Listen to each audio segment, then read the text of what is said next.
नमस्कार। एक बार फिर से आप सभी का बहुत बहुत स्वागत है परीक्षा वर्ल्ड के इस यूट्यूब चैनल में। दोस्तों, आज से हम करंट अफेयर्स और जनरल अवेयरनेस यानी कि सामान्य जागरूकता की मोस्ट एक्सपेक्टेड क्वेश्चन आंसर की सीरीज को शुरू करने जा रहे हैं। पूरे 20 नंबर की यह क्लास आपकी होने वाली है।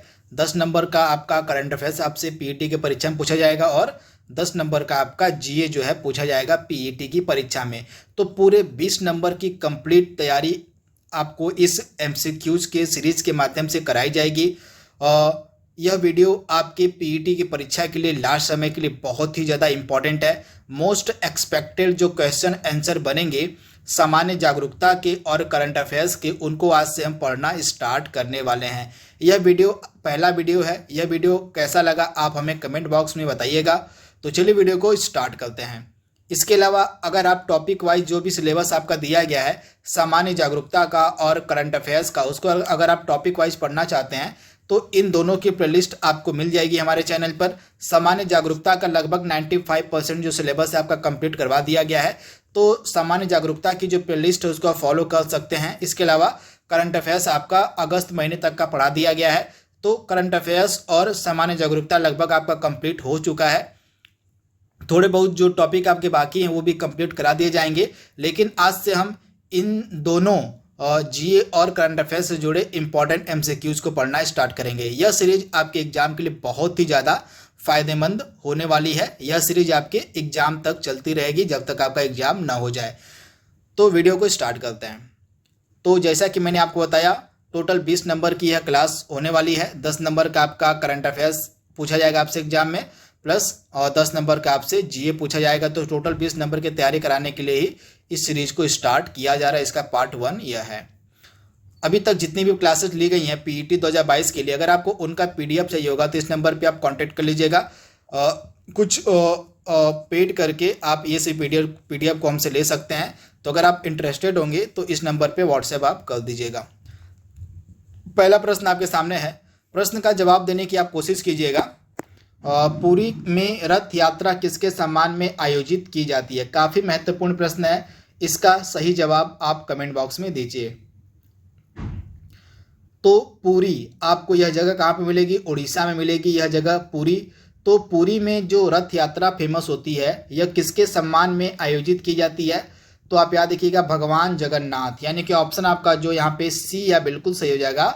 भगवान जगन्नाथ के सम्मान में उड़ीसा के पुरी में जो रथ यात्रा है वह प्रत्येक वर्ष निकाली जाती है। तो आप इसे याद रखिएगा, इंपॉर्टेंट है। ऑप्शन आपका सी यहाँ पे बिल्कुल सही है।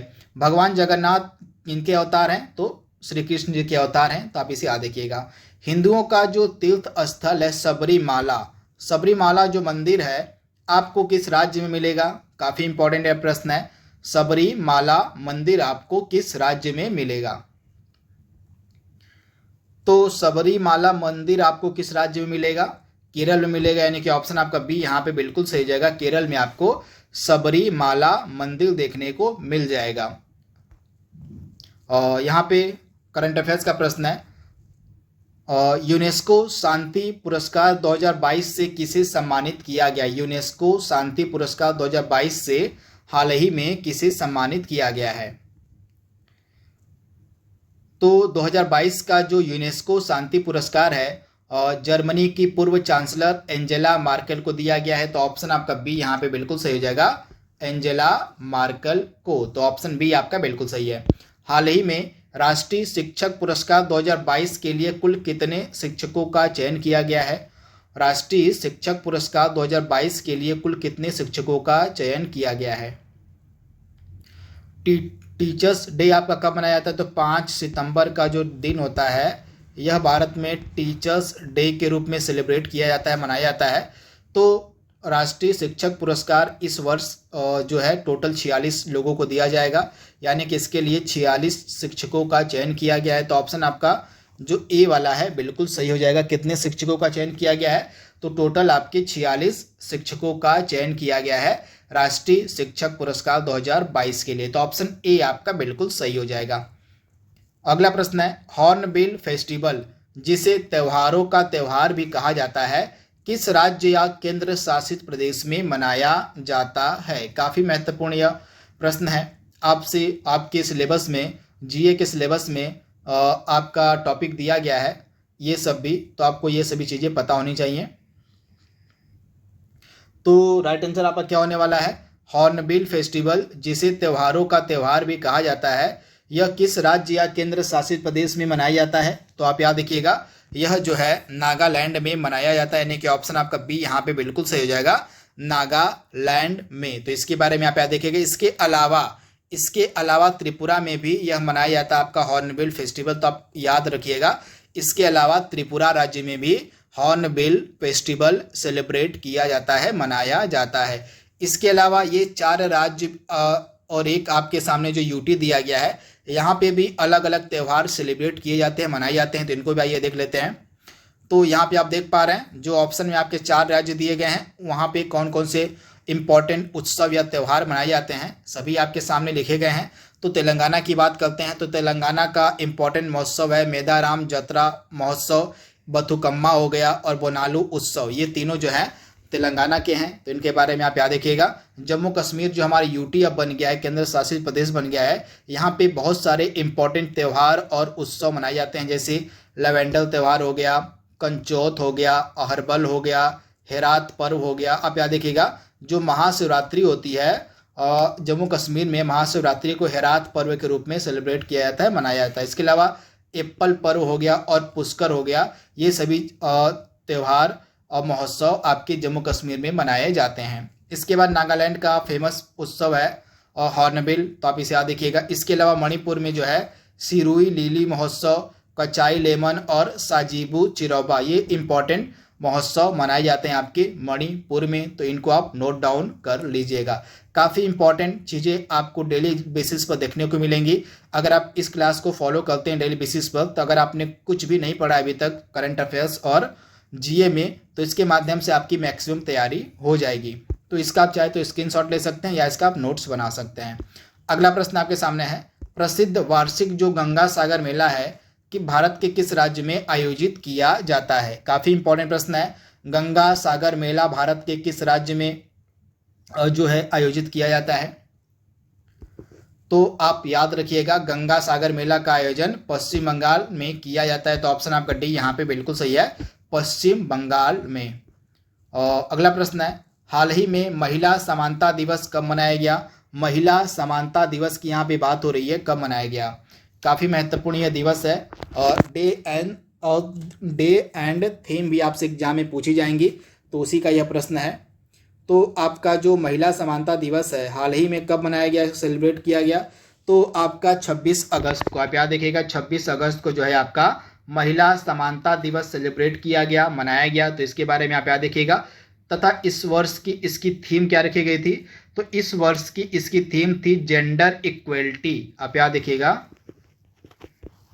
जेंडर इक्वलिटी जो है इसकी थीम रखी गई थी, gender equality today for a sustainable tomorrow जो है इसकी थीम थी टोटल, तो आप ऐसे याद कर लीजिएगा, gender equality today for a sustainable tomorrow जो है महिला समानता दिवस की थीम थी और यह 26 अगस्त को आपका मनाया गया, तो आप इसे याद रखिएगा। हाल ही में किस नेता की पुण्यतिथि पर न्यू इंडिया नामक पुस्तक का विमोचन किया गया था? काफ़ी इम्पॉर्टेंट यह पुस्तक है, और तो आपको बताना है कि किस नेता की जो पुण्यतिथि है उसके पुण्यतिथि के अवसर पर न्यू इंडिया नामक पुस्तक का विमोचन किया गया था। तो हमारे पूर्व वित्त मंत्री जो थे अरुण जेटली साहब, इनकी हाल ही में पुण्यतिथि मनाई गई है, तो इनकी पुण्यतिथि के अवसर पर ही न्यू इंडिया नामक पुस्तक का विमोचन किया गया। इस पुस्तक का पूरा नाम आप याद कर सकते हैं, a new India selected writings 2014 to 19, तो आप इसे याद कर सकते हैं। पूरा नाम इस पुस्तक का है न्यू इंडिया सेलेक्टेड राइटिंग्स 2014 से 2019, तो इसको आप याद कर लीजिएगा, काफ़ी इंपॉर्टेंट है पुस्तक है, और अगस्त महीने में इसका विमोचन किया गया था। तो राइट आंसर आपका हो जाएगा ऑप्शन सी, अरुण जेटली साहब। इसके बाद अगला प्रश्न है, झूलती मीनारों वाली एक मस्जिद जो है भारत के किस शहर में देखने को मिलेगी आपको? झूलती मीनारों वाली मस्जिद भारत के किस शहर में स्थित है, आपसे पूछा जा रहा है। काफ़ी महत्वपूर्ण यह प्रश्न है। तो झूलती मीनारों वाली जो मस्जिद है भारत के किस शहर में आपको मिलेगी? तो यह आपको मिलेगी अहमदाबाद में। तो राइट आंसर आपका क्या हो जाएगा? ऑप्शन बी, अहमदाबाद में यह एक मस्जिद स्थित है जो जिसको हम झूलती मीनारों वाली मस्जिद के नाम से जानते हैं। तो इसके बारे में आप याद रखिएगा, अहमदाबाद आपका राइट आंसर हो जाएगा। राग कामेश्वरी की रचना किसके द्वारा की गई है? आपसे पूछा जा रहा है राग कामेश्वरी की जो रचना है किसके द्वारा की गई है। काफ़ी महत्वपूर्ण प्रश्न है। तो राग कामेश्वरी की रचना किसके द्वारा की गई है? फटाक से इसका जवाब दीजिए आप। तो राग कामेश्वरी की जो रचना है पंडित रविशंकर ने की है। तो ऑप्शन आपका जो डी यहाँ पे बिल्कुल सही हो जाएगा। पंडित रविशंकर के द्वारा राग कामेश्वरी की रचना की गई है। तो ऑप्शन आपका डी यहाँ पे बिल्कुल सही हो जाएगा। और लिबर्टी मेडल 2022 से किसे सम्मानित किया गया है? इंपॉर्टेंट करंट अफेयर्स का प्रश्न अगस्त के महीने का यह है। तो 2022 में जो लिबर्टी मेडल है यह दिया गया है यूक्रेन के राष्ट्रपति व्लादिमीर जेलेंस्की को। तो आप इसे याद रखिएगा, व्लादिमीर जेलेंस्की को लिबर्टी मेडल 2022 से सम्मानित किया गया। तो ऑप्शन आपका डी यहाँ पे बिल्कुल सही हो जाएगा। हाल ही में प्रधानमंत्री नरेंद्र मोदी के द्वारा किस राज्य में होमी भाभा अस्पताल और अनुसंधान केंद्र का उद्घाटन किया गया है? काफ़ी महत्वपूर्ण है। होमी भाभा जो है अस्पताल और अनुसंधान केंद्र का जो उद्घाटन है कहाँ पर हाल ही में किया गया है? तो यह होमी भाभा कैंसर अस्पताल और अनुसंधान केंद्र है। तो होमी भाभा कैंसर अस्पताल और अनुसंधान केंद्र का जो उद्घाटन है हाल ही में पंजाब में किया गया। तो ऑप्शन आपका ए यहाँ पे बिल्कुल सही हो जाएगा, पंजाब में। तो ऑप्शन ए आप याद रखिएगा, काफ़ी महत्वपूर्ण प्रश्न है करंट अफेयर्स का। लास्ट सपर एक फेमस चित्रकारी है। तो यह किसकी चित्रकारी है आपसे पूछा जा रहा है। लास्ट सपर जो है यह किसकी चित्रकारी है? तो लास्ट सपर जो है एक फेमस चित्रकारी किसकी है? तो लियोनार्डो द विंसी की, यानी कि ऑप्शन आपका सी यहाँ पे बिल्कुल सही हो जाएगा। भारत माता नामक प्रसिद्ध पेंटिंग के चित्रकार कौन थे? भारत माता नामक जो फेमस पेंटिंग है इसके चित्रकार कौन थे? तो अवनींद्रनाथ टैगोर, यानी कि ऑप्शन आपका बी यहाँ पे बिल्कुल सही हो जाएगा। अवनींद्रनाथ टैगोर के द्वारा जो है यह फेमस पेंटिंग बनाई गई है। तो इसके बारे में आप याद रखिएगा, अवनींद्रनाथ टैगोर आपका राइट आंसर है।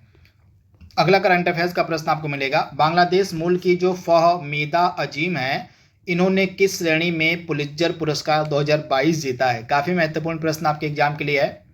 तो फहमीदा अजीम इन्होंने किस श्रेणी में पुलित्जर पुरस्कार जीता हुआ है? तो सचित्र व्याख्यात्मक रिपोर्टिंग, जिसको हम बोलते हैं इलस्ट्रेटेड रिपोर्टिंग और कमेंट्री, इसी में जो है फहमीदा अजीम ने पुलित्जर पुरस्कार 2022 जीता है तथा ये बांग्लादेश की रहने वाली हैं। तो ऑप्शन आपका सी यहाँ पे बिल्कुल सही हो जाएगा। आप इसे याद रखिएगा। इलस्ट्रेटेड रिपोर्टिंग का मतलब क्या है? सचित्र व्याख्यात्मक रिपोर्टिंग से यहाँ पे मतलब है। तो सचित्र व्याख्यात्मक रिपोर्टिंग और कमेंट्री में जो है फहमीदा अजीम ने पुलित्जर पुरस्कार 2022 जीता। तो ऑप्शन सी आपका बिल्कुल सही है। हाल ही में जेम्स वेब टेलीस्कोप ने किस ग्रह की नई तस्वीरें खींची हैं?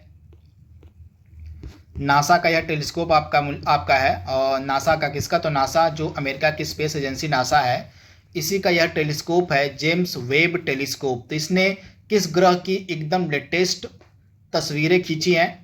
तो इसने जो है बृहस्पति ग्रह की, किस ग्रह की? तो बृहस्पति ग्रह की एकदम लेटेस्ट तस्वीरें खींची हैं। तो ऑप्शन आपका बी यहाँ पे बिल्कुल सही हो जाएगा, बृहस्पति ग्रह की। अगला प्रश्न है, भारत की पहली बोलती फिल्म कौन सी थी? इंपॉर्टेंट प्रश्न है। भारत की पहली बोलती फिल्म यहाँ पे पूछी जा रही है, कौन सी थी? तो आलम आरा, आप याद देखिएगा, आलम आरा जो थी यह भारत की पहली बोलती फिल्म थी। तो आप इसे याद देखिएगा, राइट आंसर आपका क्या हो जाएगा? ऑप्शन जो आपका बी है यहाँ पे बिल्कुल सही हो जाएगा, आलम आरा। और एक तरफ आपको यहाँ पे क्लासिकल डांस दिए गए हैं, शास्त्रीय नृत्य दिए गए हैं, और एक तरफ उनका राज्य दिया गया है। तो इसको आपको सम्मिलित करना कि कौन सा क्लासिकल डांस किस राज्य से रिलेटेड है। इंपॉर्टेंट प्रश्न है। कला और संस्कृति के प्रश्न भी आपसे जीए में पूछे जाएंगे। आपके पीटी के सिलेबस में साफ साफ लिखा गया है कि कला और संस्कृति के प्रश्न भी आपसे एग्जाम में पूछे जाएंगे। तो उसी के ये सभी इंपॉर्टेंट प्रश्न है कला और संस्कृति के। तो ये सॉल्व कर लेते हैं इसको। भरतनाट्यम किस राज्य का इम्पॉर्टेंट जो है शास्त्रीय नृत्य है? भरतनाट्यम तो यह तमिलनाडु का है। तो आपका ए का क्या हो जाएगा, ए का आपका 4 हो जाएगा। भरतनाट्यम का संबंध आपका तमिलनाडु से हो जाएगा। कुचिपुड़ी का संबंध आपका आंध्र प्रदेश से हो जाएगा, यानी कि बी का 3 हो जाएगा, बी का 3 हो जाएगा। कथकली का संबंध आपका किससे है, तो कथकली का जो संबंध है आपका केरल से, यानी कि सी का आपका हो जाएगा 1 हो जाएगा। ओडिसी आपका उड़ीसा का, यानी कि डी का आपका सॉरी यहाँ पे कथकली का 2 हो जाएगा ना, 2 नंबर में आपका केरल है, तो सी का 2 यानी कि कथकली का केरल हो जाएगा। और आपका जो डी वाला है, डी मतलब ओडिसी, तो ओडिसी का संबंध आपका उड़ीसा से है, तो ऑप्शन आपका ए वाला बिल्कुल सही है। तो 4 3 2 1 आपका राइट आंसर हो जाएगा। आप इसे याद रखिएगा, 4 3 2 1 आपका राइट आंसर हो जाएगा। यहाँ पे जितने भी हमारे देश में फेमस क्लासिकल डांस हैं सभी आपके सामने अपलोड कर दिए गए हैं। ये काफ़ी महत्वपूर्ण है, इनको आपको याद ही रखना पड़ेगा। कला और संस्कृति के सेक्शन में आपसे इनसे प्रश्न पूछा जा सकता है। तो यहाँ पे 8 क्लासिकल डांस हैं, भरतनाट्यम, कथकली, कुचिपुड़ी, मोहिनीअट्टम, ओडिसी, मणिपुरी, सत्रिया और कथक। इनके राज्य लिखे गए हैं और इनकी क्या क्या खास विशेषताएं हैं ये भी सामने लिखी गई हैं। तो यहाँ पे मैं पढ़ूंगा नहीं, पढ़ने पर ज़्यादा समय वेस्ट होगा, तो वीडियो को एक बार रोक के इत्मीनान से इसको आप पढ़ लीजिएगा। चाहे तो आप इसका स्क्रीनशॉट भी ले सकते हैं। काफ़ी महत्वपूर्ण यह शास्त्रीय नृत्य हैं, इनसे लगातार एग्जाम में प्रश्न पूछे ही जाते हैं, तो इसका चाहे तो आप स्क्रीनशॉट भी ले सकते हैं। आगे बढ़ते हैं हम। अगला प्रश्न आपके सामने है, कौन सा देश यूरोपीय संघ में फास्टेस्ट एजिंग कंट्री, तेजी से बूढ़ा होने वाला देश बन गया है। करंट अफेयर्स का काफ़ी इंपॉर्टेंट यह क्वेश्चन आपका है।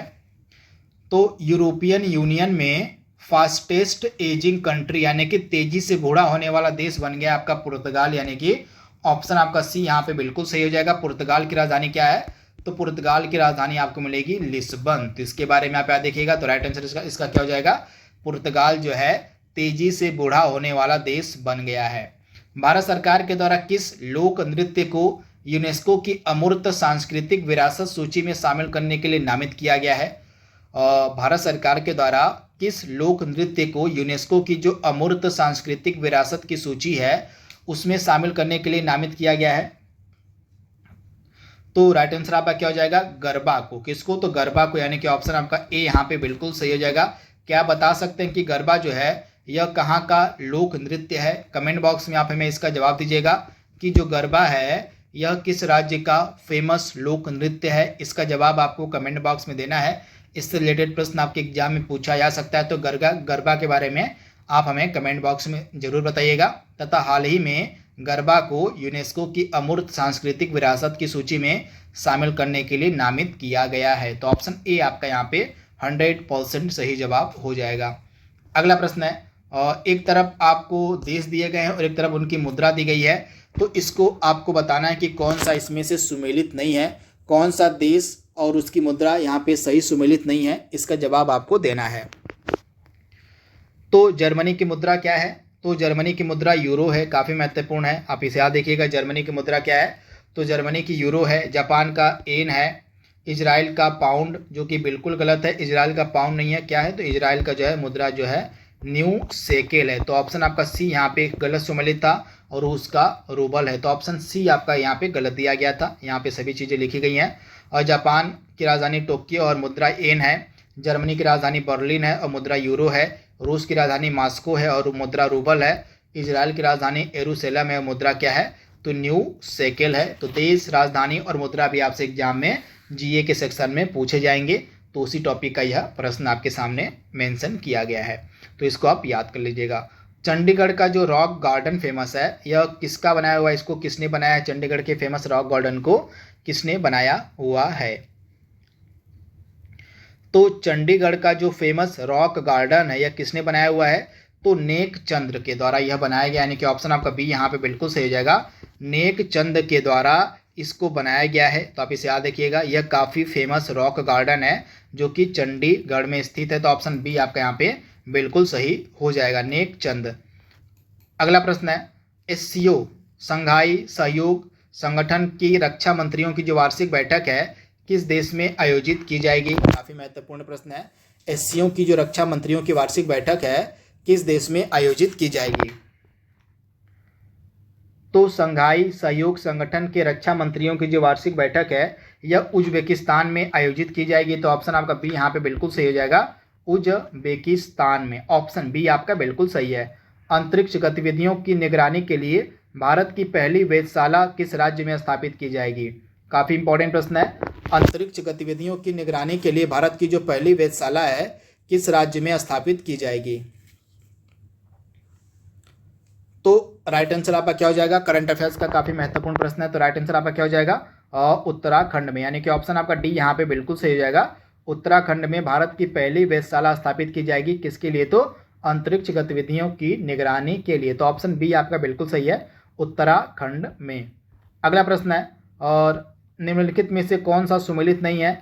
एक तरफ कुछ कलाकार दिए गए हैं, उनके द्वारा जो वाद्य यंत्र बजाया जाता है वह दिया गया है, तो इसमें से आपको बताना है कि कौन सा सुमेलित नहीं है। इंपॉर्टेंट प्रश्न है, फटाक से इसका जवाब देने की आप कोशिश कीजिए। तो ऑप्शन ए वाला ही आपका सुमेलित नहीं है, अमीर खुसरो वाला आपका सुमेलित नहीं है, बाकी तीनों आपके सुमेलित हैं।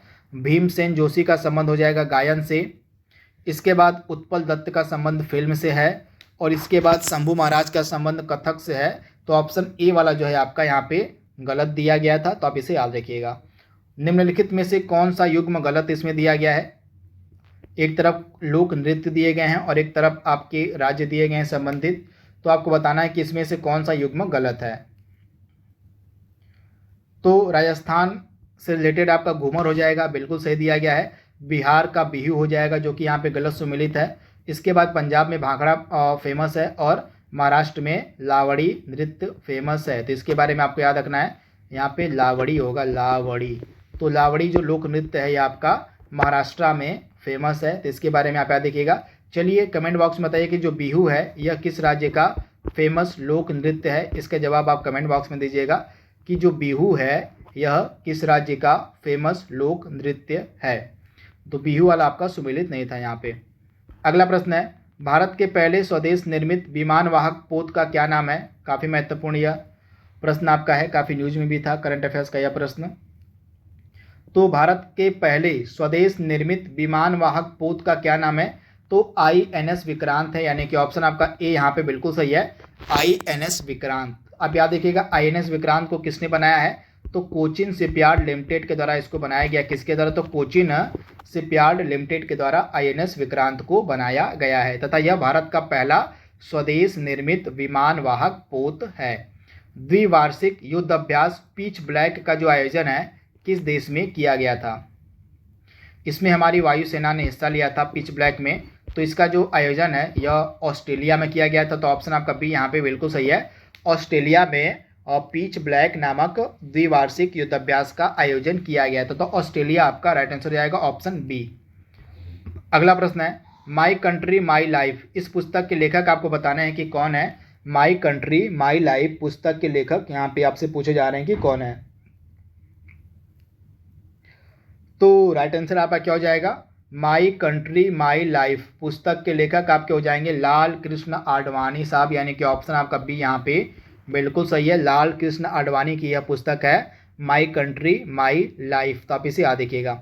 और एक तरफ कुछ पुस्तकें दी गई हैं और एक तरफ कुछ उनके लेखक दिए गए हैं, तो आपको इसमें से सुमेलित करना है इसको।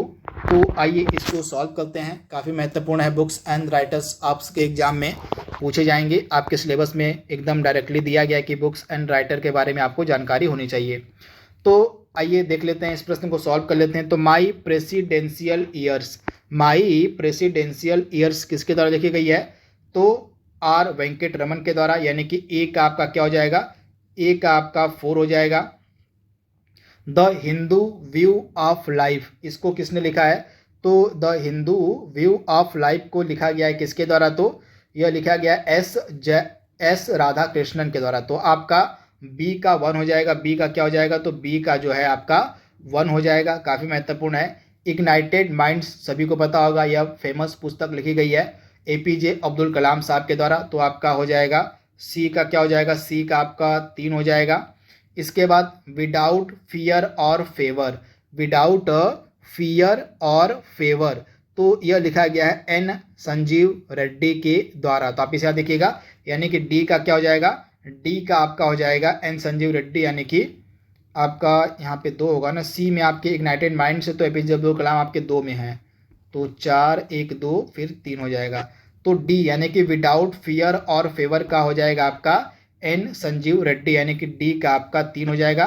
तो तो 4, 1, 2, 3। एक बार फिर से मैं आपको रिपीट कर दे रहा हूँ। माई प्रेसिडेंशियल ईयर्स पुस्तक के लेखक हैं आर वेंकट रमन साहब। The Hindu view of life पुस्तक के लेखक हैं एस राधाकृष्णन। इग्नाइटेड माइंड्स पुस्तक के लेखक हैं APJ Abdul Kalam. Without fear और फेवर पुस्तक के लेखक हैं एन संजीव रेड्डी। तो इस प्रकार से 4, 1, 2, 3 आपका राइट आंसर हो जाएगा। तो आप इसे नोट डाउन कर लीजिएगा। और अंडर 20 विश्व कुश्ती चैंपियनशिप में स्वर्ण पदक जीतने वाली पहली महिला रेसलर कौन बनी है? काफ़ी महत्वपूर्ण प्रश्न आपके एग्जाम के लिए है। अंडर 20 विश्व कुश्ती चैंपियनशिप में जो है पदक जीतने वाली पहली महिला रेसलर यहाँ पे पूछा जा रहा है कि कौन बनी है। तो राइट आंसर आपका क्या हो जाएगा? अंतिम पंघाल, यानी कि ऑप्शन आपका यहाँ पे ए बिल्कुल सही हो जाएगा। अंतिम पंघाल जो है अंडर 20 विश्व कुश्ती चैंपियनशिप में स्वर्ण पदक जीतने वाली पहली महिला रेसलर बनी है। तो ऑप्शन ए आपका बिल्कुल सही है। दही हांडी को किस राज्य ने आधिकारिक रूप से खेल की मान्यता दी है? दही हांडी को किस राज्य के द्वारा आधिकारिक खेल की मान्यता दी गई है? तो हाल ही में महाराष्ट्र के द्वारा, यानी कि ऑप्शन आपका सी यहाँ पे बिल्कुल सही हो जाएगा, महाराष्ट्र की गवर्नमेंट के द्वारा। निम्नलिखित में से किस राज्य में विधानसभा सीटों की संख्या न्यूनतम है, कम है सबसे? विधानसभा सीटों की संख्या इसमें से सबसे कम कहां पर है आपसे पूछा जा रहा है। तो दिए गए ऑप्शंस में से सबसे कम जो विधानसभा की सीटें हैं आपको मिलेंगी सिक्किम राज्य में, यानी कि ऑप्शन आपका सी यहाँ पे बिल्कुल सही है। सिक्किम राज्य में जो विधानसभा की सीटें हैं वो सबसे कम है, सबसे न्यूनतम है। तो आप इसे याद देखिएगा, सिक्किम आपका राइट आंसर हो जाएगा। तो सिक्किम में कितनी विधानसभा की सीटें हैं आपसे पूछा जा सकता है कि सिक्किम जो राज्य हमारा है यहाँ पे विधानसभा की सीटें कितनी? तो 32 हैं। कितनी? तो 32 है। यहाँ पे आप देख पा रहे हैं चारों राज्यों के बारे में यहाँ पे लिखा गया है। वर्तमान में उत्तर प्रदेश में 403 विधानसभा की सीटें हैं, गोवा और मिजोरम में 40 विधानसभा की सीटें हैं और सिक्किम में जो है 32 विधानसभा की सीटें हैं। इसके अलावा बिहार में जो है आपकी 243 विधानसभा की सीटें हैं। तो विधानसभा और विधान परिषद का भी टॉपिक आपके सिलेबस में दिया गया है, तो उसी से रिलेटेड यह प्रश्न है। तो आप इसे याद कर लीजिएगा, सीटें भी आपसे एग्जाम में पूछी जा सकती हैं। तो सबसे न्यूनतम, सबसे कम जो विधानसभा की सीटें हैं सिक्किम में आपको मिलेंगी, ऑप्शन के अनुसार यहाँ पे बात की जा रही है। इसके बाद निम्नलिखित में से किस राज्य में विधान परिषद नहीं है? इसमें से किस राज्य में विधान परिषद नहीं है? तो उत्तर प्रदेश में आपको विधान परिषद मिलेगी, आंध्र प्रदेश में आपको विधान परिषद मिलेगी, कर्नाटक में आपको विधान परिषद मिलेगी, लेकिन उड़ीसा में जो है विधान परिषद आपको नहीं मिलेगी। तो इसके बारे में आपको याद रखना है, कहाँ पर विधान परिषद नहीं है? तो उड़ीसा में जो है आपको विधान परिषद नहीं मिलेगी। तो इसके बारे में आपको याद रखना है। टोटल 6 हमारे राज्य हैं जहाँ पर आपको विधान परिषदें मिलेंगी। ये 6 राज्य आपके सामने मेंशन किए गए हैं। आंध्र प्रदेश में 58 सीटें हैं। कितनी? तो आंध्र प्रदेश में टोटल जो है 58 सीटें हैं। इसके बाद आपका जो उत्तर प्रदेश है, उत्तर प्रदेश में 100 सीटें हैं। कर्नाटक में आपकी 75 सीटें हैं। तेलंगाना में आपकी 40 सीटें हैं। बिहार में आपकी 75 सीटें हैं और महाराष्ट्र में आपकी 78 सीटें हैं। तो ये टोटल 6 राज्य हमारे हैं जहाँ पर वर्तमान में विधान परिषद है। तो इसके बारे में आपको याद रखना है, डायरेक्टली यहाँ पे आपसे एग्जाम में प्रश्न पूछा जा सकता है। तो आप इसे जरूर से याद कर लीजिएगा। इसके बाद अगला प्रश्न आपके सामने है, कौन सा राज्य भारत का पहला हर घर जल प्रमाणन वाला राज्य बन गया है? काफ़ी महत्वपूर्ण प्रश्न आपका है। तो हर घर जल प्रमाणन प्राप्त करने वाला भारत का पहला राज्य बन गया है गोवा, यानी कि ऑप्शन आपका सी यहाँ पे बिल्कुल सही है। गोवा जो है भारत में हर घर जल प्रमाणन प्राप्त करने वाला पहला राज्य बन गया है। वहीं पहला जिला अगर आप आपसे पूछ ले कि हर घर जल प्रमाणन प्राप्त करने वाला भारत का पहला जिला कौन है, तो मध्य प्रदेश का बुरहानपुर। आप याद रखिएगा, मध्य प्रदेश का जो बुरहानपुर है यह हर घर जल प्रमाणन प्राप्त करने वाला पहला जिला था। तो जिला हो जाएगा मध्य प्रदेश का बुरहानपुर। अगर पहला राज्य पूछ ले तो राज्य आपका हो जाएगा गोवा। तो दोनों आपको याद रखना है। विदेश मंत्री एस जयशंकर साहब के द्वारा हाल ही में किस दक्षिण अमेरिकी देश में महात्मा गांधी की प्रतिमा का अनावरण किया गया है? विदेश मंत्री साहब हमारे जो एस जयशंकर हैं, इनके द्वारा किस दक्षिण अमेरिकी देश में महात्मा गांधी की प्रतिमा का अनावरण किया गया? तो पराग्वे में, यानी कि ऑप्शन आपका ए यहाँ पे बिल्कुल सही जाएगा, पराग्वे में। तो इसके बारे में आपको याद रखना है, पराग्वे आपका राइट आंसर हो जाएगा। निम्नलिखित में से कौन सुमेलित नहीं है? यहाँ पे कुछ अंतर्राष्ट्रीय संगठन दिए गए हैं और उनका मुख्यालय दिया गया है। तो इसमें से आपको बताना है कि कौन सा सुमेलित नहीं है। अंतर्राष्ट्रीय संगठन और उनके मुख्यालय आपसे पूछे जाएंगे, आपके जीए के सेक्शन में दिया गया है। तो आपका इसमें से कौन सा सुमेलित नहीं है, आइए देख लेते हैं। और आपका अंतर्राष्ट्रीय श्रम संगठन का मुख्यालय कहाँ पर है? तो आपका जो अंतर्राष्ट्रीय श्रम संगठन है इसका मुख्यालय आपको कहाँ पर मिलेगा? तो इसका मुख्यालय आपको मिलेगा जिनेवा में, बिल्कुल सही है। यूएनओ का मुख्यालय आपको न्यूयॉर्क में मिलेगा। विश्व स्वास्थ्य संगठन का मुख्यालय पेरिस में नहीं है, तो आपका तीसरा वाला यहाँ पे सुमेलित नहीं है। और यूनेस्को का मुख्यालय आपका पेरिस में है, तो इसके बारे में आप याद रखिएगा। तो ऑप्शन सी आपका यहाँ पे सुमेलित नहीं था। तो विश्व स्वास्थ्य संगठन का मुख्यालय कहाँ पर है? तो विश्व स्वास्थ्य संगठन का WHO का मुख्यालय आपको मिलेगा जिनेवा में। तो यहाँ पे चारों संगठनों के नाम, उनकी स्थापना, उनका मुख्यालय, उनके महानिदेशक, अध्यक्ष लिखे गए हैं। तो यूएनओ संयुक्त राष्ट्र संघ की स्थापना 24 अक्टूबर 1945 को की गई थी। न्यूयॉर्क में इसका हेडक्वार्टर है। एंटोनियो गुटरेस ये वर्तमान में महानिदेशक हैं यूएनओ के। WHO की स्थापना 1948 में की गई थी। इसका मुख्यालय जिनेवा में है और इसके वर्तमान में महानिदेशक हैं टेड्रोस अधानोम है। ILO इंटरनेशनल लेबर ऑर्गेनाइजेशन यानी कि अंतर्राष्ट्रीय श्रम संगठन की यहाँ पे बात हो रही है। 1919 में इसकी स्थापना की गई थी। जिनेवा में इसका हेडक्वार्टर है। गिलबर्ट होंगबो हाल ही में एकदम लेटेस्ट इसके महानिदेशक बनाए गए हैं ILO के। यूनेस्को काफ़ी महत्वपूर्ण है आपके एग्जाम के लिए। 1945 में यूनेस्को की स्थापना की गई थी और पेरिस में जो है और इसका हेडक्वार्टर है। और आंद्रे अजोले जो हैं यूनेस्को के क्या हैं? तो वर्तमान में प्रमुख हैं आंद्रे अजोले। तो इनके बारे में आपको याद रखना है। यूनेस्को के प्रमुख कौन है? तो आंद्रे अजोले हैं। इसके बाद अगला प्रश्न है, नोबेल पुरस्कार प्रतिवर्ष कहाँ बांटे जाते हैं? आपसे पूछा जा रहा है कि जो नोबेल पुरस्कार हैं ये प्रतिवर्ष कहाँ बांटे जाते हैं। काफ़ी महत्वपूर्ण प्रश्न है। राइट आंसर आपका क्या हो जाएगा? स्वीडन यानी कि स्टॉकहोम, स्वीडन की राजधानी जो स्टॉकहोम है, यहीं पे प्रतिवर्ष आपके नोबेल पुरस्कार बांटे जाते हैं। तो ऑप्शन आपका सी यहाँ पे बिल्कुल सही हो जाएगा। आप इसे याद कर लीजिएगा, काफ़ी महत्वपूर्ण यह लास्ट प्रश्न आपका था। तो इसके साथ ही आपका जो आज का पहला MCQs की सीरीज़ थी वह पूरी तरह से समाप्त हो गई है। आई होप यह सीरीज आपको पसंद आएगी, आपके आने वाले एग्जाम के लिए फ़ायदेमंद होगी। तो इसी उम्मीद के साथ इस वीडियो को यहीं पर रोकते हैं। यह वीडियो आपको कैसा लगा कमेंट बॉक्स में आप हमें ज़रूर बताइएगा। तो आज के लिए बस इतना ही। Thank you, thanks for watching, thank you. नमस्कार, एक बार फिर से आप सभी का बहुत बहुत स्वागत है परीक्षा वर्ल्ड के यूट्यूब चैनल में। दोस्तों, सामान्य जागरूकता यानी कि जनरल अवेयरनेस और करंट अफेयर्स की जो मोस्ट एक्सपेक्टेड क्वेश्चन आंसर की सीरीज मैंने शुरू की है, उसका जो भाग 2 है उसको यहाँ पे हम कंप्लीट करने वाले हैं। पूरे 20 नंबर की यह सीरीज है। आपके पीईटी परीक्षा में 20 नंबर के प्रश्न इन 2 टॉपिक से पूछे जाएंगे, सामान्य जागरूकता और करंट अफेयर्स थे। तो 20 नंबर का आपका कंप्लीट तैयारी जो है इस MCQs और सीरीज़ के माध्यम से आपकी हो जाएगी। इसका पार्ट 1 हमने ऑलरेडी अपलोड कर दिया है। पार्ट 1 को अगर आपने नहीं देखा तो उसको आप एक बार जाके ज़रूर देख लीजिएगा। काफ़ी ज़्यादा इम्पॉर्टेंट ये वीडियो है और लगभग 15 दिन तक यह लगातार क्लास चलने वाली है जब तक आपकी परीक्षा न हो जाए। तो कंप्लीट 20 नंबर इसके माध्यम से आपके जो हैं तैयार हो जाएंगे अगर आप इस सीरीज़ को डेली बेसिस पर फॉलो करते रहते हैं तो 10 नंबर का यह सीरीज आपका 10 नंबर का आपका जीए पूछा जाएगा और 10 नंबर का आपसे करंट अफेयर्स पूछा जाएगा। टोटल 20 नंबर जो हैं इन 2 टॉपिक से पूछे जाएंगे। तो इस मोस्ट एक्सपेक्टेड MCQs की सीरीज का यह पार्ट 2 है। तो चलिए वीडियो को स्टार्ट करते हैं। अभी तक अगर आपने कुछ नहीं पढ़ा है तो हमारी PDF की सहायता से आप अपनी तैयारी को और बेहतर बना सकते हैं। तो अभी तक जितनी भी PDF हमने बनाई हैं या जितनी भी क्लासेस मैंने अपलोड की हुई हैं उनका अगर आपको PDF चाहिए होगा तो इस नंबर पे आप व्हाट्सएप कर दीजिएगा। मात्र 299 रुपये में आपको सभी PDF जो इंपॉर्टेंट है प्रोवाइड करवा दी जाएंगी जो अभी तक पढ़ाई गई हैं। तो इस नंबर पे आप जल्दी से कांटेक्ट कर लीजिएगा, बहुत ही कम समय आपके पास बचा हुआ है। प्रश्न की तरफ बढ़ते हैं। प्रश्न का जवाब देने की आप कोशिश करिएगा।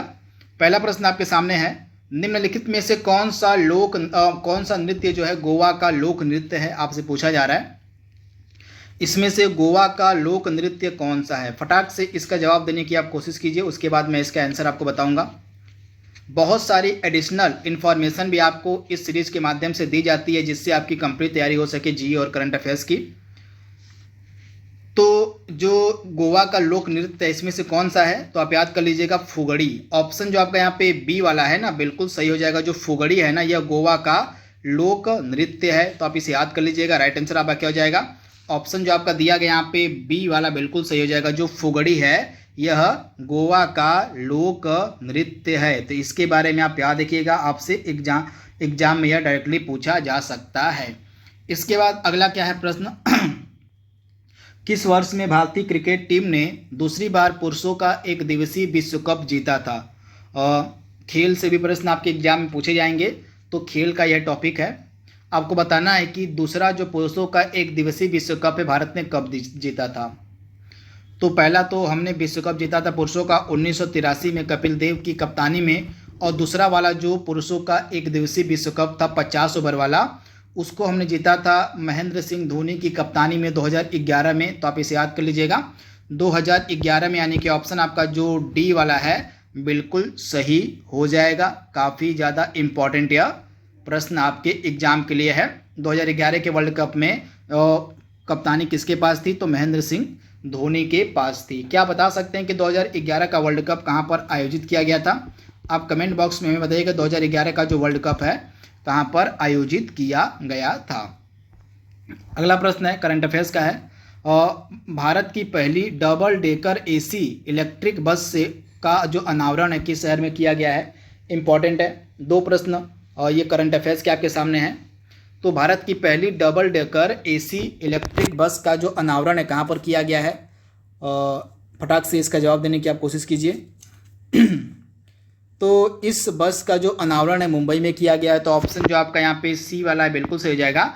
मुंबई में हाल ही में हमारे जो केंद्रीय परिवहन मंत्री हैं नितिन गडकरी साहब, उन्हीं के द्वारा भारत की पहली इलेक्ट्रिक डबल डेकर बस सेवा का शुभारंभ किया गया। तो आप इसे याद कर लीजिएगा, काफ़ी ज़्यादा इम्पॉर्टेंट यह प्रश्न है आपके एग्जाम के लिए। तथा इस बस का नाम क्या है? तो इस बस का नाम है स्विच। आप याद कर लीजिएगा, इस बस सेवा का नाम है स्विच EIV22। तो इसका नाम भी इम्पॉर्टेंट है, तो एक बार इस नाम को भी आप देख लीजिएगा। अगला प्रश्न है भारत का पहला 3D प्रिंटेड कॉर्निया किस शहर में विकसित किया गया? भारत का पहला जो 3D प्रिंटेड कॉर्निया है किस शहर में विकसित किया गया है, आपसे पूछा जा रहा है। काफ़ी महत्वपूर्ण प्रश्न है। तो भारत का पहला जो 3D प्रिंटेड कॉर्निया है किस शहर में विकसित किया गया है? तो हैदराबाद में। हैदराबाद में कहाँ? तो IIT हैदराबाद। जो IIT हैदराबाद है, इसी IIT हैदराबाद संस्थान में 3D प्रिंटेड कॉर्निया विकसित किया गया है। तो इसके बारे में आप याद रखिएगा। तथा यह भारत का पहला 3D प्रिंटेड कॉर्निया है। तो इसके बारे में आप याद रखिएगा। राइट आंसर आपका क्या हो जाएगा? IIT हैदराबाद में इसको बनाया गया है। इसके बाद अगला इंपॉर्टेंट प्रश्न है भारत रत्न पुरस्कार प्राप्त करने वाली पहली महिला यहाँ पे पूछी जा रही हैं। भारत रत्न पुरस्कार प्राप्त करने वाली पहली महिला कौन थी? भारत रत्न पुरस्कार से एक प्रश्न आपसे एग्जाम में पूछा जा सकता है। तो इसका राइट आंसर आपका क्या हो जाएगा? तो भारत रत्न पुरस्कार प्राप्त करने वाली पहली महिला थी इंदिरा गांधी, यानी कि ऑप्शन आपका बी यहाँ पे बिल्कुल सही है। इंदिरा गांधी जो है भारत रत्न पुरस्कार प्राप्त करने वाली पहली महिला थी। तो इनके बारे में आप याद देखिएगा। आप याद देखिएगा जो भारत रत्न पुरस्कार है यह भारत का सर्वोच्च नागरिक पुरस्कार है। तो आप इसे याद कर सकते हैं। कुछ इंपॉर्टेंट पॉइंट यहाँ पे भारत रत्न पुरस्कार से रिलेटेड अपलोड किए गए हैं, तो आइए इनको देख लेते हैं। तो सबसे पहली चीज़ आपको याद रखनी है, भारत का जो सर्वोच्च नागरिक पुरस्कार है वह कौन सा है? तो भारत रत्न है। पहली चीज़ आपको याद रखनी है। इसके अलावा इसकी जो शुरुआत है और हमारे राष्ट्रपति डॉक्टर राजेंद्र प्रसाद जी के द्वारा 1954 में की गई थी, यानी कि 1954 से जो है यह पुरस्कार वितरित किया जा रहा है, भारत रत्न पुरस्कार। उस समय हमारे राष्ट्रपति थे doctor APJ Abdul Kalam, doctor Rajendra Prasad ji, इन्हीं के द्वारा इसकी शुरुआत की गई थी। तो ये चीज़ भी आपको याद रखनी है। इसके अलावा प्रारंभ में, यानी कि जब यह पुरस्कार देना शुरू किया गया था, तो प्रारंभ में यह पुरस्कार मरणोपरांत नहीं दिया जाता था, परंतु 1966 से यह पुरस्कार मरणोपरांत भी दिया जाने लगा। तो ये चीज़ भी आप याद देखिएगा। इसके अलावा इसका प्रतीक एक पीपल के पत्ते पर सूर्य की छवि के साथ देवनागरी लिपि में भारत रत्न लिखा हुआ है। तो आप इसे याद देखिएगा। प्रतीक इसका क्या है? तो एक पीपल के पत्ते पर सूर्य की छवि के साथ देवनागरी लिपि में भारत लिखा हुआ है। तो ये बेसिक पॉइंट आप याद देखिएगा। इसके अलावा कुछ इंपॉर्टेंट विजेताओं के भी नाम यहाँ पे लिखे गए हैं भारत रत्न जिनको दिया गया है। तो सबसे पहला जो भारत रत्न पुरस्कार था 1954 में वितरित किया गया था। 3 लोगों को दिया गया था। आप याद रखिएगा, पहला जो भारत रत्न पुरस्कार था 3 लोगों को दिया गया था 1954 में, सी राजगोपालाचारी, डॉक्टर सर्वपल्ली राधाकृष्णन, उसके बाद डॉक्टर चंद्रशेखर वेंकट रमन। तो इन 3 लोगों को पहला भारत रत्न पुरस्कार दिया गया था।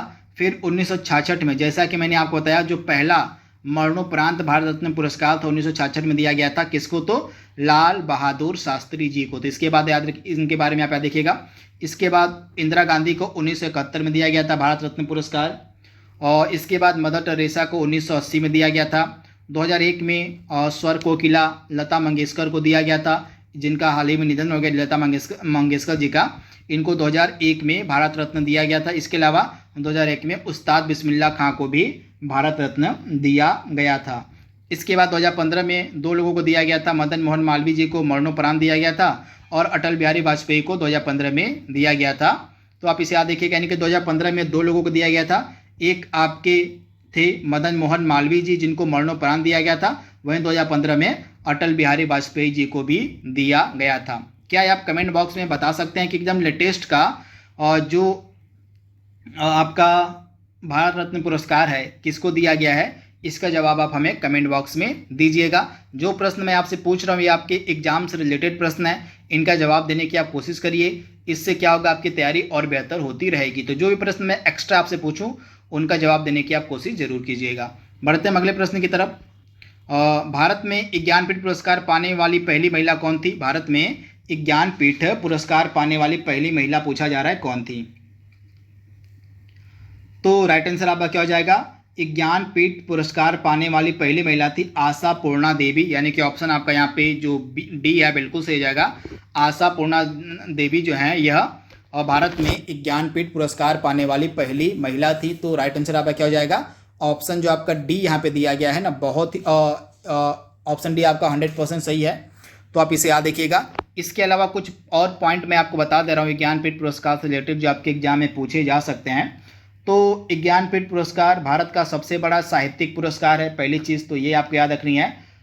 जो है यह हमारा साहित्यिक पुरस्कार है, तथा ज्ञानपीठ पुरस्कार पहली बार दिया गया था 1965 में। आप याद देखिएगा, पहली बार जो ज्ञानपीठ पुरस्कार था 1965 में दिया गया था। किसको दिया गया था?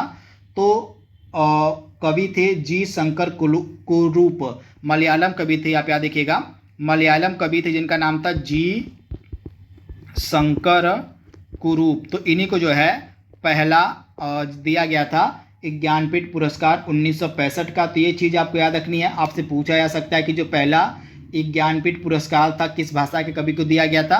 तो मलयालम भाषा के कवि जी शंकर कुरूप को दिया गया था पहला ज्ञानपीठ पुरस्कार। तो ये चीज़ आपको पता होनी चाहिए। इसके अलावा हिंदी भाषा के लिए पहला ज्ञानपीठ पुरस्कार किसको दिया गया था?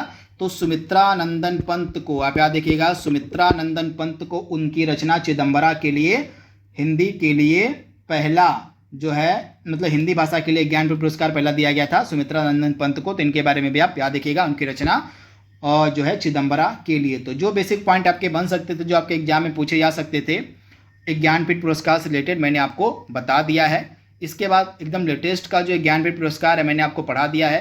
करंट अफेयर्स का जो टॉपिक मैं चला रहा हूँ, टॉपिक वाइज करंट अफेयर्स की सीरीज, उसमें मैंने लेटेस्ट के अवार्ड्स एंड ऑनर को कंप्लीट करवा दिया है। तो लेटेस्ट के विजेताओं की सूची देखने के लिए आप उस वीडियो को आप जरूर देख लीजिएगा, जो पुरस्कार और सम्मानों का मैंने बनाया हुआ है। तो इस प्रश्न का राइट आंसर क्या हो जाएगा आपका?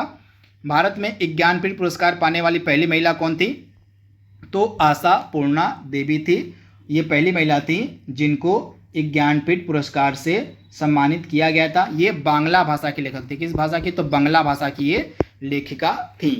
अगला प्रश्न आपके स्क्रीन पर दिया गया है।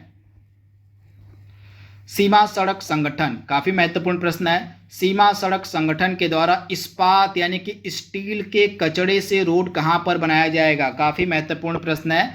और इस्पात स्लैग रोड यानी कि स्टील के कचड़े से जो रोड है कहां पर बनाएगा? सीमा सड़क संगठन। काफी महत्वपूर्ण यह प्रश्न है। तो राइट आंसर आपका क्या हो जाएगा? तो जो BRO है हमारा बॉर्डर रोड ऑर्गेनाइजेशन, जिसको हम सीमा सड़क संगठन कहते हैं, यह इसका पहला रोड होगा जो स्टील स्लैग के द्वारा बनाया जाएगा, यानी कि जो स्टील के कचरे होते हैं उन्हीं से बनाया जाएगा। तो सीमा सड़क संगठन के द्वारा यह जो रोड है, इस्पात स्लैग रोड, जिसको हम स्टील स्लैग रोड भी कहते हैं, तो यह अरुणाचल प्रदेश में बनाया जाएगा, यानी कि ऑप्शन आपका ए यहाँ पे बिल्कुल सही है। एक चीज़ आप ध्यान दीजिएगा, भारत में स्टील स्लैग रोड पहले भी बनाया जा चुका है, कुछ महीने पहले बनाया गया था, लेकिन वो सीमा सड़क संगठन के द्वारा नहीं बनाया गया था। तो वह किसके द्वारा बनाया गया था? तो सेंट्रल रोड रिसर्च इंस्टीट्यूट, आप याद देखिएगा CRRI, जिसका पूरा नाम होता है सेंट्रल रोड रिसर्च इंस्टीट्यूट। इसी के द्वारा जो है सूरत के हजीरा में, कहाँ? तो सूरत के हजीरा में जो है पहला स्टील स्लैग रोड बनाया गया था, परंतु कंपनी अलग थी, संस्थान अलग था जिसके द्वारा यह बनाया गया था। तो ये चीज़ आपको पता होनी चाहिए, दो संस्थान हैं, तो BRO अपना इस्पात स्लैग रोड बनाएगा पहला, BRO अरुणाचल प्रदेश में बनाएगा, और इससे पहले CRI ने सूरत के हजीरा में अपना इस्पात स्लैग रोड निर्मित कर दिया था। तो दोनों चीज़ें आपको पता होनी चाहिए। इसके बाद अगला प्रश्न आपके सामने है, किस देश ने $750 बिलियन के जलवायु परिवर्तन और स्वास्थ्य देखभाल बिल पर हस्ताक्षर किए हाल ही में? तो यह देश है अमेरिका। संयुक्त राज्य अमेरिका ने हाल ही में $750 बिलियन के जलवायु परिवर्तन और स्वास्थ्य देखभाल बिल पर हस्ताक्षर किए, यानी कि ऑप्शन आपका सी यहाँ पे बिल्कुल सही हो जाएगा, संयुक्त राज्य अमेरिका के द्वारा।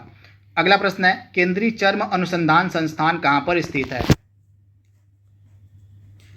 तो केंद्रीय चर्म अनुसंधान संस्थान आपको मिलेगा चेन्नई में, यानी कि ऑप्शन आपका सी यहाँ पे बिल्कुल सही है। ये चारों ऑप्शन जो आपके सामने देख रहे हैं, इन चारों ऑप्शन में कौन कौन से संस्थान स्थित हैं, आइए उनको भी देख लेते हैं। यह टॉपिक, संस्थान का टॉपिक आपके सिलेबस में दिया गया है PET के।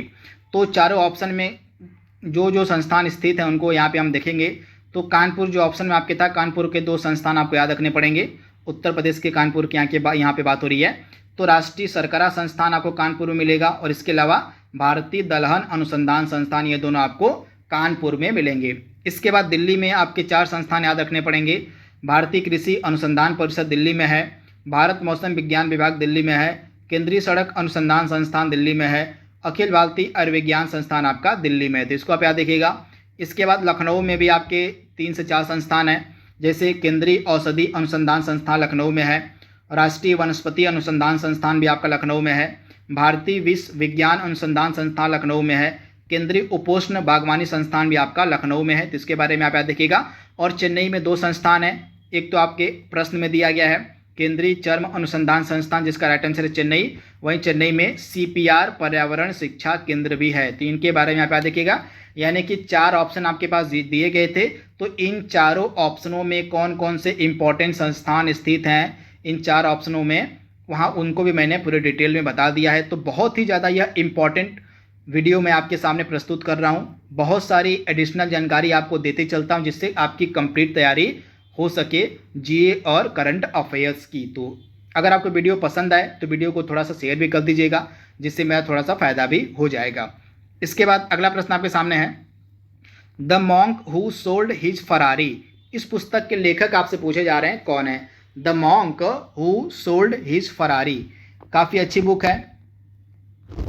तो राइट आंसर क्या हो जाएगा? रॉबिन शर्मा के द्वारा यह पुस्तक लिखी गई है, the monk who sold his Ferrari. तो इसके बारे में आप याद देखिएगा, किसने लिखा है? तो रॉबिन शर्मा के द्वारा यह पुस्तक लिखी गई है, the monk who sold his Ferrari. तो आप इसे याद कर लीजिएगा, काफ़ी इंपॉर्टेंट है, डायरेक्टली आपसे पूछी जा सकती है यह पुस्तक, तो आप इसे याद रखिएगा, इम्पॉर्टेंट है। इसके बाद जो ऑप्शन में आपके सामने दिए गए, अरुंधति रॉय दिए गए हैं, स्टीफन हॉकिंस दिए गए हैं, और मिस त्रिपाठी, इनके द्वारा भी कुछ इंपॉर्टेंट पुस्तकें लिखी गई हैं, तो आइए उनको भी देख लेते हैं। तो इन चारों ऑप्शन के बारे में यहाँ पे हम बात करेंगे। तो सबसे पहले रॉबिन शर्मा जो आपके प्रश्न में दिए गए हैं, इनकी पुस्तक है famous the monk who sold his Ferrari, तो इसके बारे में आप यहाँ देखिएगा, रॉबिन शर्मा की यह पुस्तक है। इसके बाद अरुंधति रॉय के द्वारा कुछ पुस्तकें लिखी गई हैं, जो मैंने यहाँ पे अपलोड की हुई हैं। पहली पुस्तक इनकी आपको याद रखनी पड़ेगी, जो 100% एग्जाम में आपसे पूछी जा सकती है, प्रीवियस ईयर के एग्जाम में बहुत बार पूछी गई है, the God of small things. यह अरुंधति राय की काफ़ी प्रसिद्ध पुस्तक है, इसको बुकर पुरस्कार भी मिल चुका है। इसके बाद अगली 2 पुस्तकें आप याद रख सकते हैं, the ministry of utmost happiness और माई सेडियस हार्ट, ये भी पुस्तकें लिखी गई हैं। अरुंधति रॉय के द्वारा। इसके अलावा अमीश त्रिपाठी भारतीय लेखक हैं, काफ़ी अच्छी अच्छी पुस्तकें ये लिखते हैं, जैसे द सीक्रेट ऑफ नागाज हो गया, लेजेंड ऑफ सुहेलदेव हो गया, इमॉर्टल इंडिया हो गया, मेलुआ के मृत्युंजय हो गया, सीता वॉरियर ऑफ मिथिला। ये कुछ पुस्तकें हैं जो लिखी गई हैं अमीश त्रिपाठी के द्वारा। इसके अलावा साइंटिस्ट स्टीफन हॉकिंस की एक फेमस बुक है a brief history of time, इसको भी आप याद रख सकते हैं। अगला प्रश्न आपके सामने है, हाल ही में भारतीय स्टेट बैंक ने किस शहर में स्टार्टअप के लिए अपनी पहली शाखा शुरू की है? और भारतीय स्टेट बैंक ने स्टार्टअप के लिए अपनी पहली शाखा कहाँ पर शुरू की है? काफ़ी महत्वपूर्ण प्रश्न है। तो राइट आंसर आपका क्या हो जाएगा? तो राइट आंसर आपका हो जाएगा बेंगलोर में। कहाँ पर? तो बेंगलोर में SBI के द्वारा, स्टेट बैंक ऑफ इंडिया के द्वारा जो है स्टार्टअप के लिए अपनी पहली शाखा शुरू की गई है। तो इसके बारे में आप यहाँ देखिएगा बेंगलोर में, यानी कि ऑप्शन आपका सी यहाँ पे बिल्कुल सही है। मंथन मंच भारत सरकार के द्वारा किस उद्देश्य के लिए शुरू किया गया है? मंथन मंच जो है भारत सरकार ने किस उद्देश्य के लिए शुरू किया है, आपसे पूछा जा रहा है।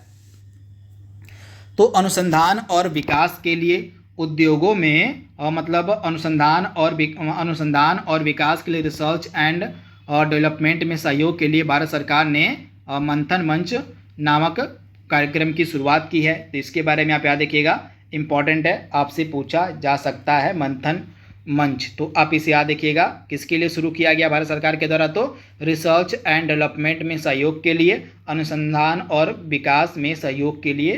तो आप इसे याद रखिएगा, इंपॉर्टेंट है।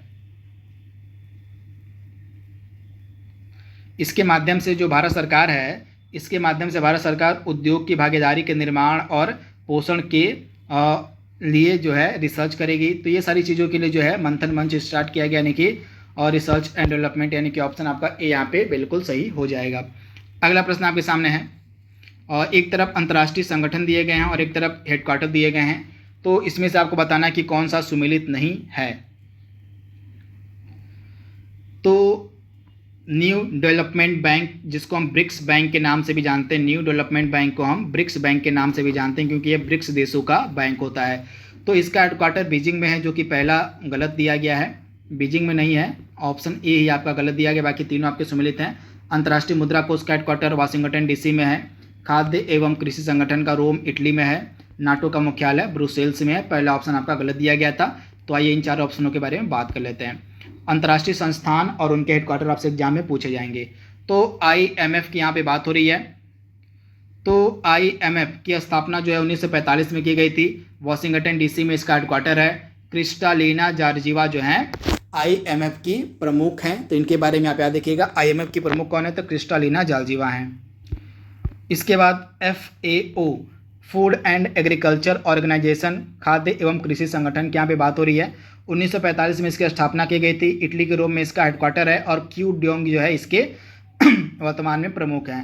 NDB न्यू डेवलपमेंट बैंक, जिसको हम ब्रिक्स बैंक के नाम से भी जानते हैं, इसकी स्थापना 2014 में की गई थी। संघाई चीन में इसका हेडक्वार्टर है। और मार्कस प्राडो ट्राई जो ब्राज़ील के ये व्यक्ति हैं, इसके वर्तमान में प्रमुख हैं, अध्यक्ष हैं। नाटो काफ़ी न्यूज में था। तो नाटो की स्थापना 1949 में की गई थी। ब्रुसेल्स में इसका हेडक्वार्टर नाटो का। और जेंस स्टोल्टेनबर्ग वर्तमान में इसके प्रमुख हैं नाटो के। तो चारों संस्थान जो आपके ऑप्शन में दिए गए थे, उनके बारे में पूरी डिटेल मैंने यहाँ पे बता दी है।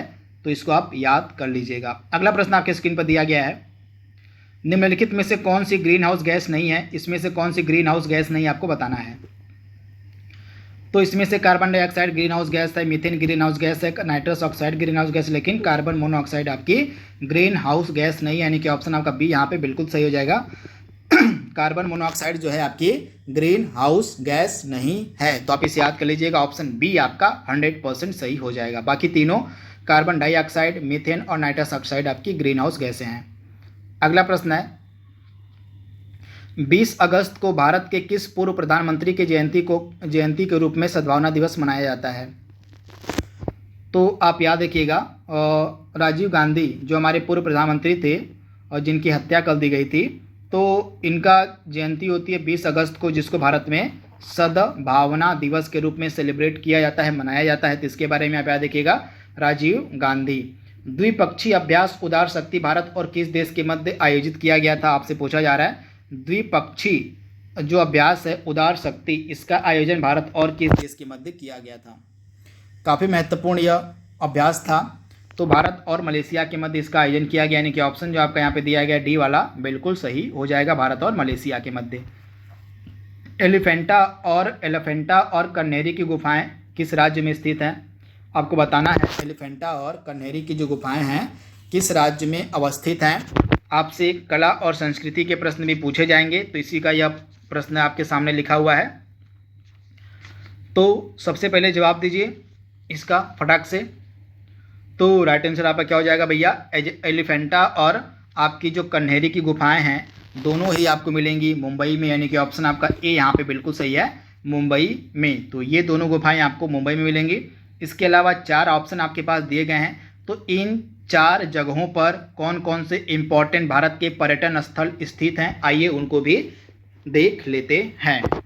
तो 4 ऑप्शन मुंबई, औरंगाबाद, चेन्नई और कन्याकुमारी हैं। तो यहाँ पे आप देख पा रहे हैं औरंगाबाद, मुंबई, चेन्नई, कन्याकुमारी। तो कन्याकुमारी में आपको मिलेगा विवेकानंद रॉक मेमोरियल, काफ़ी फेमस है, आप इसे याद कर लीजिएगा, भारतीय पर्यटन स्थल है।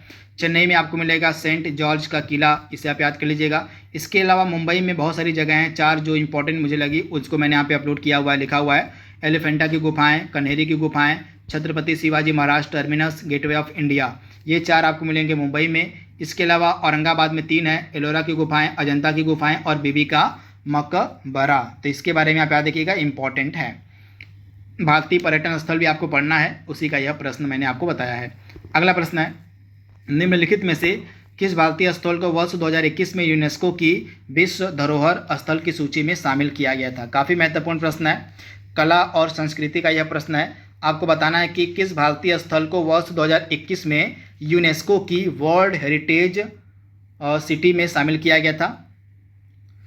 तो यूनेस्को का जो विश्व धरोहर स्थल की सूची है, वर्तमान में भारत के 4 इसमें शहर शामिल है, मतलब 40 हो गए हैं यूनेस्को, और यूनेस्को के विश्व धरोहर स्थल जो हैं भारत में 40 हो गए हैं। तो इसमें से लेटेस्ट वाले 2 हैं, एक हो गया आपका धौलावीरा गुजरात का और दूसरा हो गया आपका रुद्रेश्वर मंदिर तेलंगाना का। तो आप इसे याद रखिएगा, इंपॉर्टेंट है, आपसे पूछा जा सकता है। तो वर्तमान में भारत में जो यूनेस्को के विश्व धरोहर स्थल हैं ये 40 हैं, लेटेस्ट के 2 हैं आपके 2021 में जो शामिल किए गए हैं। तो इसमें से एक हो गया आपका रुद्रेश्वर मंदिर जो कि तेलंगाना का है, और एक आपका हो गया गुजरात का धौलावीरा। तो इसके बारे में आप याद रखिएगा, काफ़ी महत्वपूर्ण है। तथा गुजरात का जो धौलावीरा है यह भारत का 40वां विश्व धरोहर स्थल है, तो आप इसे याद रखिएगा, इंपॉर्टेंट है। तो ऑप्शन आपका क्या सही हो जाएगा?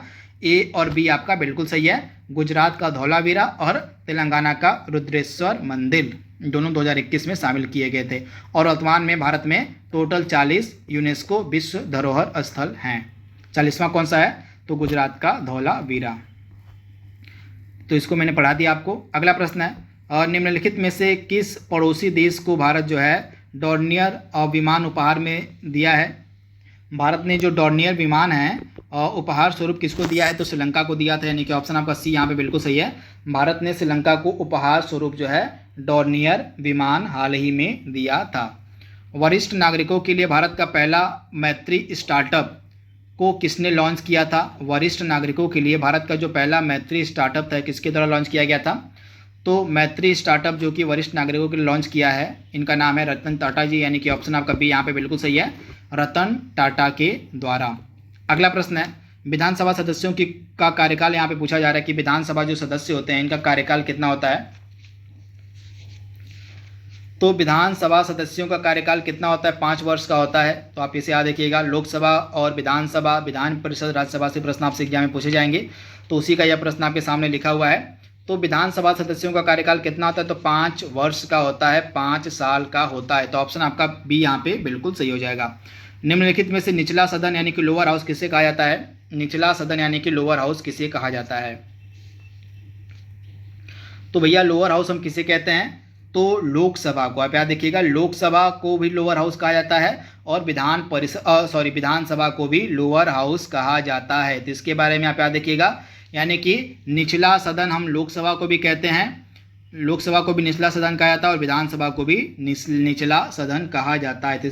तो आप इसे याद रखिए, यानी कि प्रयुक्त दोनों आपका राइट आंसर हो जाएगा, आपसे पूछा जा सकता है इनके बारे में।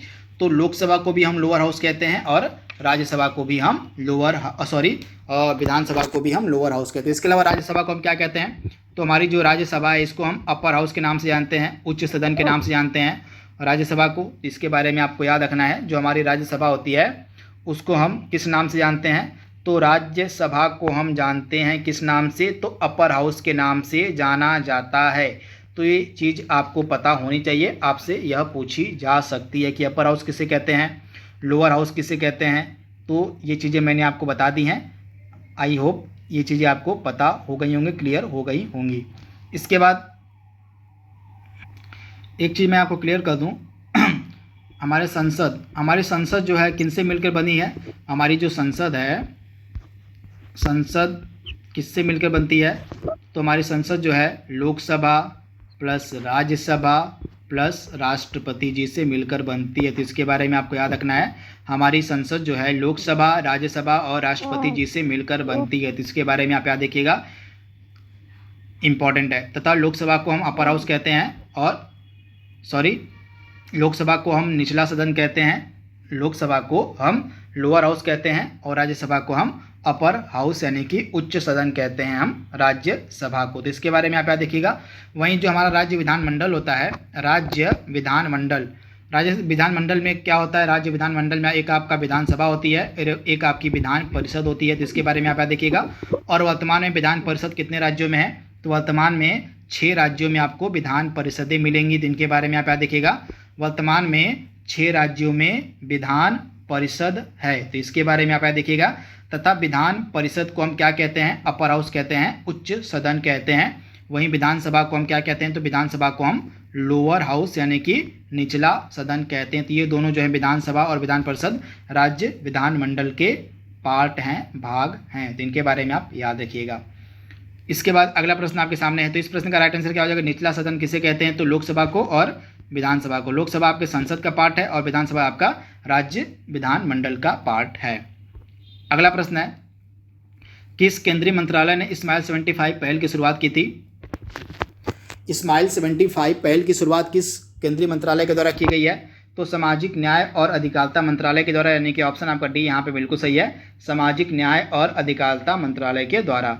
स्कूल स्वच्छता शिक्षा कार्यक्रम, स्कूल स्वच्छता शिक्षा कार्यक्रम किस राज्य के द्वारा शुरू की गई एक पहल है, तो इसको शुरू किया गया उत्तराखंड के द्वारा, यानी कि ऑप्शन आपका बी यहाँ पे बिल्कुल सही है, उत्तराखंड के द्वारा जो है इसको शुरू किया गया है। तो आप इसे याद कर लीजिएगा, इंपॉर्टेंट ऑप्शन आपका बी यहाँ पे बिल्कुल सही हो जाएगा। अगला प्रश्न आपके सामने है, भारत म्यांमार के साथ सीमा साझा करता है कितने किलोमीटर की, आपसे पूछा जा रहा है। भारत के पड़ोसी देशों से भी प्रश्न आपके एग्जाम में पूछे जाएंगे। तो भारत जो है म्यांमार के साथ कितनी सीमा साझा करता है, तो भारत जो है म्यांमार के साथ सीमा साझा करता है 1643 किलोमीटर की, यानी कि आप और यहाँ पे 1643 होगा। यहाँ पे ऑप्शन आपके थोड़ा सा मिसप्रिंट हो गया है, यहाँ पे 1643 किलोमीटर की जो सीमा है भारत साझा करता है किसके साथ, तो आपके म्यांमार के साथ। तो आप इसे याद देखिएगा, भारत म्यांमार के साथ 1643 किलोमीटर की सीमा साझा करता है। तो इसके बारे में आप याद देखिएगा।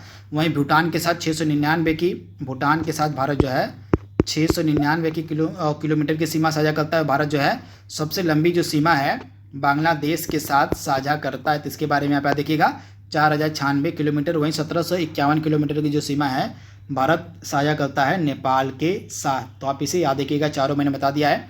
1751 किलोमीटर की सीमा नेपाल के साथ, 1643 किलोमीटर की सीमा म्यांमार के साथ, इसके बाद आपका 699 किलोमीटर की सीमा भूटान के साथ और 4096 किलोमीटर की जो सीमा है बांग्लादेश के साथ।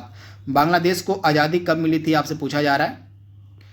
तो बांग्लादेश को आज़ादी मिली थी 26 मार्च 1971 को। तो ऑप्शन आपका बी यहाँ पे बिल्कुल सही है, 26 मार्च 1971 को। कौन सा देश ओमिक्रॉन वैक्सीन को मंजूरी देने वाला विश्व का पहला देश बन गया है।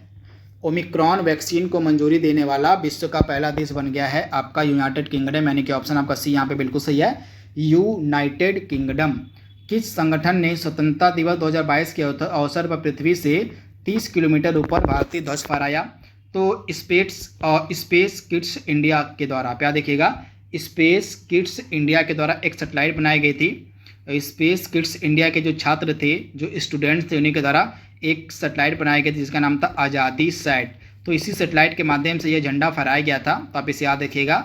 तो आज़ादी सैट नामक जो सैटेलाइट था यह स्पेस किड्स इंडिया के छात्रों के द्वारा बनाया गया था और इसी आज़ादी सैटेलाइट के माध्यम से ही इस भारतीय ध्वज को फहराया गया था स्वतंत्रता दिवस के अवसर पर। तो इसके बारे में आप याद रखिएगा। राइट आंसर आपका क्या हो जाएगा? स्पेस किड्स इंडिया के छात्रों के द्वारा। ऑप्शन ए आपका बिल्कुल सही है। इसके बाद अगला प्रश्न आपके स्क्रीन पर दिया गया है। एक तरफ कंट्री दिए गए हैं और उनकी मुद्रा दी गई है, इसको आपको बताना है, सुमेलित करना है।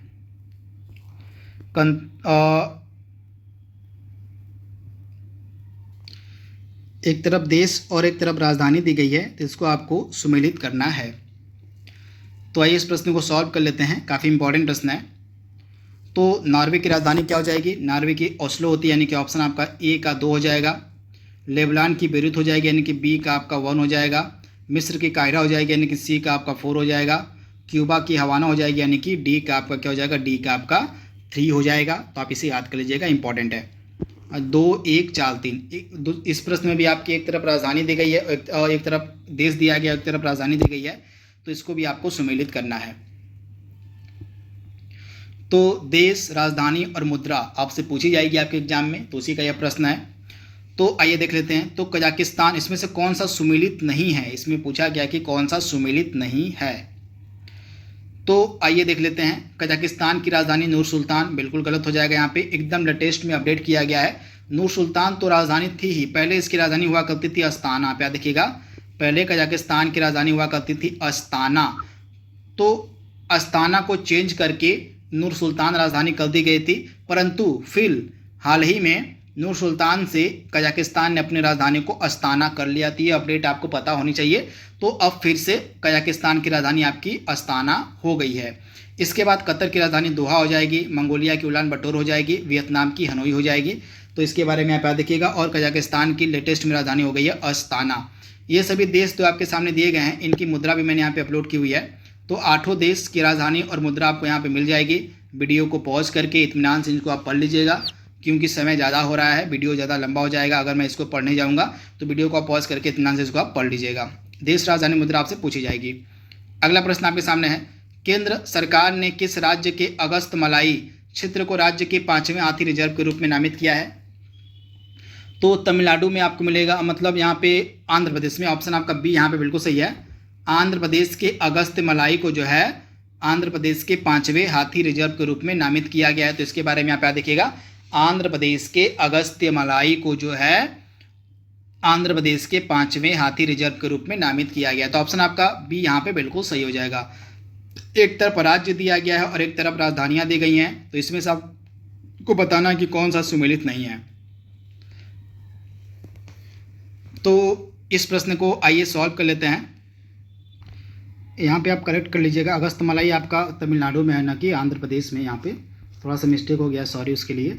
यहाँ पे जो अगस्त मलाई है यह 5वां हाथी रिजर्व बन गया, कहाँ का? तो तमिलनाडु का। तो आप इसे याद कर लीजिएगा। ऑप्शन नंबर डी यहाँ पे सही हो जाएगा।